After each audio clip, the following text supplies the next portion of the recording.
Greetings, members, one and all of the Salivation Nation. What happened on January the 18th?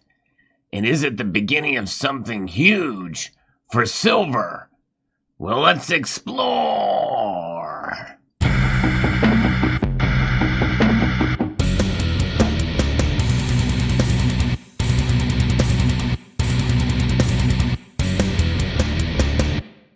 When most of us buy silver, we think of it in terms of ounces. In fact, that's almost exclusively how we purchase silver, in ounces. The most popular choice is the American Silver Eagle, representation that you see here, and many of us are paying very high premiums for these coins.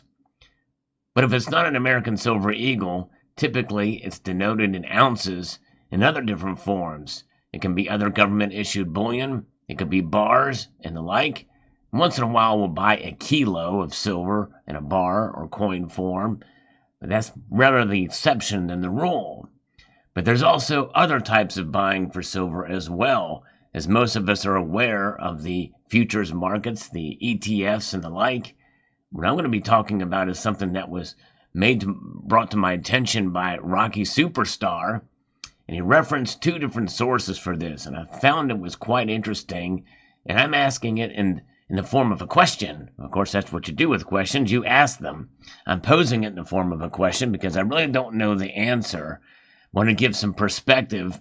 I want to approach this from a point of cautious optimism because I think that we are closer now to seeing prices for silver start to go up rather than down on a trend. In other words, we may see silver dip like we did see in the latter part of last week.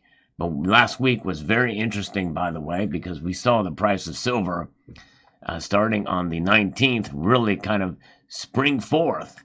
And I covered it on this channel, and we saw it go up to well over $24. That's the blue line we're looking at here, and the bid price for silver's activity on that day. And I attributed it to a couple different factors. And notwithstanding, there's a lot of other things that can come into play. The markets are complex. Natural market forces are very real. But what is part of what gauges those natural market forces? It could be demand. Demand is one of those things, and we saw it happen pretty much in real time if you were paying attention to the futures markets and the exchanges, which I do not. I typically look at the macroeconomics and psychological and other factors such as the dollar index, but others get into the nitty-gritty of certain things, such as this guy here at GoldSeek, Peter Spina, a gold and silver maximalist. And he has a silver alert that he posted on his Twitter page for the 18th of January. He was on top of it. He's been watching this stuff here, and he says, March silver futures trade the most volume since November the 10th. Now, that statement alone means that we shouldn't really be all that alarmed, right? Because, okay, well, it happened on November the 10th as well, and we didn't see silver just go crazy during that time. But so something like this, not a lot of people would really necessarily pay attention to. And if you look at the number of likes and retweets, not a whole lot of attention this is getting. At least I don't know what his followers are like. I haven't looked into this guy. I really don't know who he is. But nonetheless, he says here there was a huge volume spike with over 50 million digital ounces traded in 15 minutes. And that triggered a stop limit. Did that happen on November the 10th as well? My guess is probably not. So there's been some massive buying that had occurred, and we can infer several different scenarios that could play out that would cause this. One is the most obvious, is it manipulation. Manipulation on the way up. You've heard me talk about this. In fact, one of the commenters in this thing even mentioned this, that there is some manipulation. Here it is. A little sarcasm by Dr. Decibel. Manipulation occurs to the downside only. In other words, that's suppression. But as I've mentioned before, manipulation can happen both ways and does in all commodities. And this very well could be a case of that occurring. But it caused a trigger stop. It triggered a stop limit on it.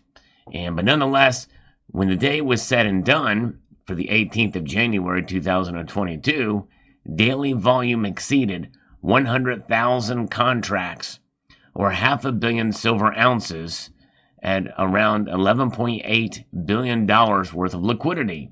Now, again, this is a silver futures trade. And so good on Peter Spina for recognizing this and seeing it and paying attention. I would have missed it, and thanks to Rocky Superstar for sharing this with me. But that could mean something fairly big because, again, the most volume since November 10th, but this trigger to stop the limits with this volume amount over 50 million digital ounces traded in 15 minutes makes somebody wonder if it could have been some sort of manipulation by JP Morgan, or which would be very brazen of them to, by the way, to do. My guess is probably that kind of thing would be done with high frequency trading, which means that they would have sold literally within minutes in order to gain their profits. But nonetheless, if it's some other angle there, one has to wonder what's going on there. And the next possibility could be that could have come from a channel called Financial Uncut that says there was one whale that bought all this gold or silver. And that whale could be the richest man in the world. Elon Musk. Did he buy all that silver in 15 minutes, 50 million ounces? Possibly, maybe so. However, I would think for him, if he wanted to really make a statement with silver, he wouldn't be buying silver futures. He would get the actual silver. That's right, the 1,000 ounce bars. 5 of them make a contract, or a type of contract that you would be able to procure actual physical silver for your products. And we know Elon Musk is ambitious with his products, with electric vehicles, and with the space programs that he's involved in. He needs a lot of silver for the things that he wants to do and the things that he is doing now. Silver is going to be a main component. We know how effective silver is in the green energy technology. And so therefore, it would make some sense that maybe somebody, if not Elon Musk himself, but somebody like him, may be trying to get as much silver as possible. But I would think they would try to procure the physical. Now, to get these 1,000 ounce bars, one would probably have to either know a source to be able to get them outside of the trading mechanisms, or by PSLV, which you can stand for delivery of, but it does take quite a bit of silver buying in order to make that happen. Certainly this kind of trading activity would qualify to be able to liquidate your interest into physical 1,000 ounce good delivery bars. So will that happen? If that does happen, if these futures, I don't know how the futures market works, but apparently these things are not necessarily cashed out into silver. Now let's take a look at the open interest here, volume and open interest at the CME group, as this is quite interesting indeed when you look at this page to see what they've got here. You've got futures and you have options. And when you take a look at this, understanding kind of what's going on here, you can see obviously that in the last few days, there has been quite a bit of trading that has been going on, and a lot of it has been buying. Because remember, when we look at this chart, we've seen the price go up and stay up for the most part, with a little bit of a dip on Friday. Why did this happen? Could be the demand. The demand for silver has increased in these volume and open interest markets for silver options and futures. And so when you look at that volume here, the open interest and volume, you can see it's spiked up for consecutive days, not just on the 18th, which was the most that we've seen here. And let's go back down here to the futures. You can see here the amount of volume compared to open interest. And heavy, very solid from the 19th, 20th, and even the 21st is higher than it had been in the previous days before. And again, I can't figure out how to see this chart before December the 9th. But it'd be very interesting to see what happened from November the 10th and the days following, if it contained higher, just as high as strong or a little bit less, but continued strong buying at this volume of trades here to the amount of silver bought. Very interesting indeed. And again, this may not tell us and bring us to the conclusion that we think, but this could potentially be something big for silver if this kind of activity continues. If we do look at weekly options for this, I kind of don't understand this chart here because January 6th becomes the date of a large volume here for the week. But I guess if we go back and look at it through the American options here, I don't really understand how that is different or why that would be such a massive difference between the weekly and daily here. But nonetheless, it is something that's how these numbers can be portrayed. People can make different interpretations. And so that's why I want to be open-minded about this. But nonetheless, it's a very interesting thing to speculate as to what could happen in the future. Why it could be huge for silver is this buying. People can say, hey, the fear of missing out. You've heard me talk about that in a previous video. There's people buying silver. I need to get on this as well and buy too.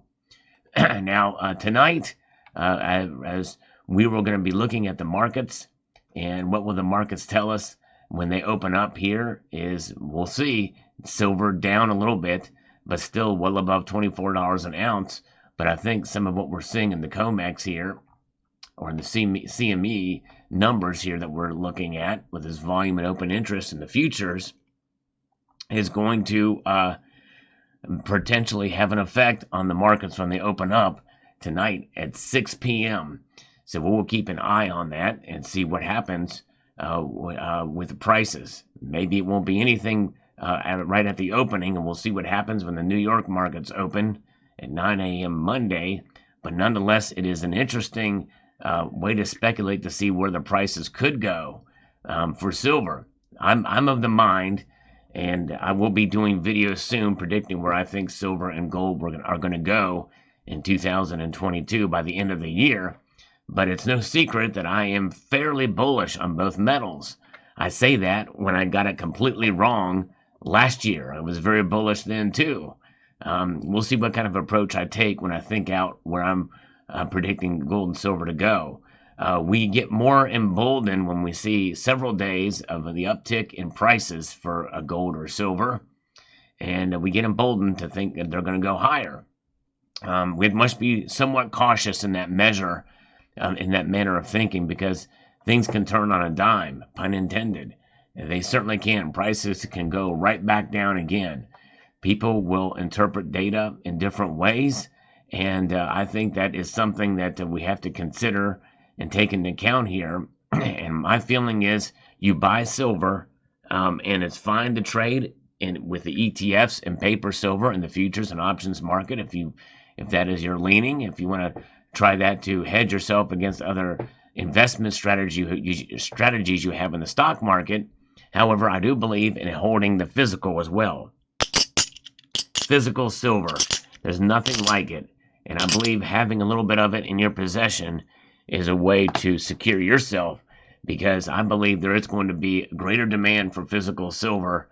And I believe some of the reporting from Metals Focus and others that say that 2022 and beyond, we're going to start seeing greater demand for physical silver than there will be supply, especially with considering the shortages we've been dealing with as far as the supply chain. So that's going to all come together at some point, and we're going to see probably a deficit in silver, at least to some extent. And I think that's going to put pressure on prices. Not necessarily mean that it's going to be the main factor in driving the prices up, but that coupled with many other factors and things, and you can add this to the list. This chart is very interesting and eye-opening here. It's not just one day. We're seeing it happen. Now, it is scaling back a little bit here from the 21st, but that is, 21st was the Friday, and we are going to see what happens on Monday with more of this activity that occurs or could occur. We'll just see. It'd be very interesting if this could be the beginning of something big where the prices just stay at this level and shoot up. We may have just solidified a new bottom for silver, like around $24 an ounce. We very well could see silver start to creep up above $25 an ounce soon. We'll see. It'll be very interesting to find out. It's fun to kind of take a look at this information and see where it leads. But I'm of the mind that the fundamentals of silver remain where they be. It sells itself. It is what it is. This is not a video to try to get you to buy it or sell it either. It's a matter of just seeing what the markets are telling us and how having some in your possession, I think, is a good idea. So there you have it. Let me know what your thoughts are below. Would like to extend a multitude of gratitude to you all for taking the time to watch this video. And thanks again to Rocky Superstar for sharing this information with me. Fascinating indeed. And I want to encourage you to please rate, share, comment, and subscribe.